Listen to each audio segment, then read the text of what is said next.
মন যখন কোনো ডিজায়ার স্টেটে থাকে আমাদের মন কিন্তু খুব আনন্দে থাকে।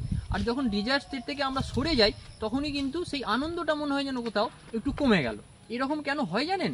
এর পিছনে একটাই কারণ, যখন আমরা ডিজায়ার স্টেটে থাকি আমাদের মাইন্ড কিন্তু সেই ভবিষ্যতের ওই জায়গাতে চলে যায় যেখানে মনে হয় আমরা সব কিছু পেয়ে গেছি, আমরা খেলছি, ঘুরছি, ফিরছি।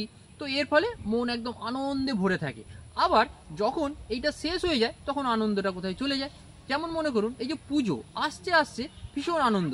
কেন আনন্দ? কারণ এই সময়ে মনে হয় যে আমরা ওই পুজোর সময় কি করব, কি পরবো, কোথায় ঘুরতে যাব। তো এই সমস্ত ডিজায়ার স্টেটে আমরা থাকি বলে আমাদের মন আনন্দে ভরে থাকে। আর যখনই পুজো এসে গেল বা পুজোটা শেষ হয়ে যায় তখন আর মনে কিন্তু সেই আনন্দটা থাকে না। আবার মনে করুন কেউ লাভ স্টেটে আছে, মানে ডিজায়ার স্টেটে আছে, সেই সময়ে মন পাওয়ার বাসনায় কিন্তু মন আনন্দে ভরে থাকে। কোনো কারণে যদি ওই ডিজায়ার স্টেটটা চলে যায় বা সরে যায় তখন কিন্তু মনে সেই আনন্দটা আর থাকে না, ভ্যানিশ হয়ে যায়। তখন কিন্তু মন বিষণ্ণ হয়ে ওঠে। আবার কিছু মানুষ আবার রং ডিসিশনও নিয়ে নিতে পারে।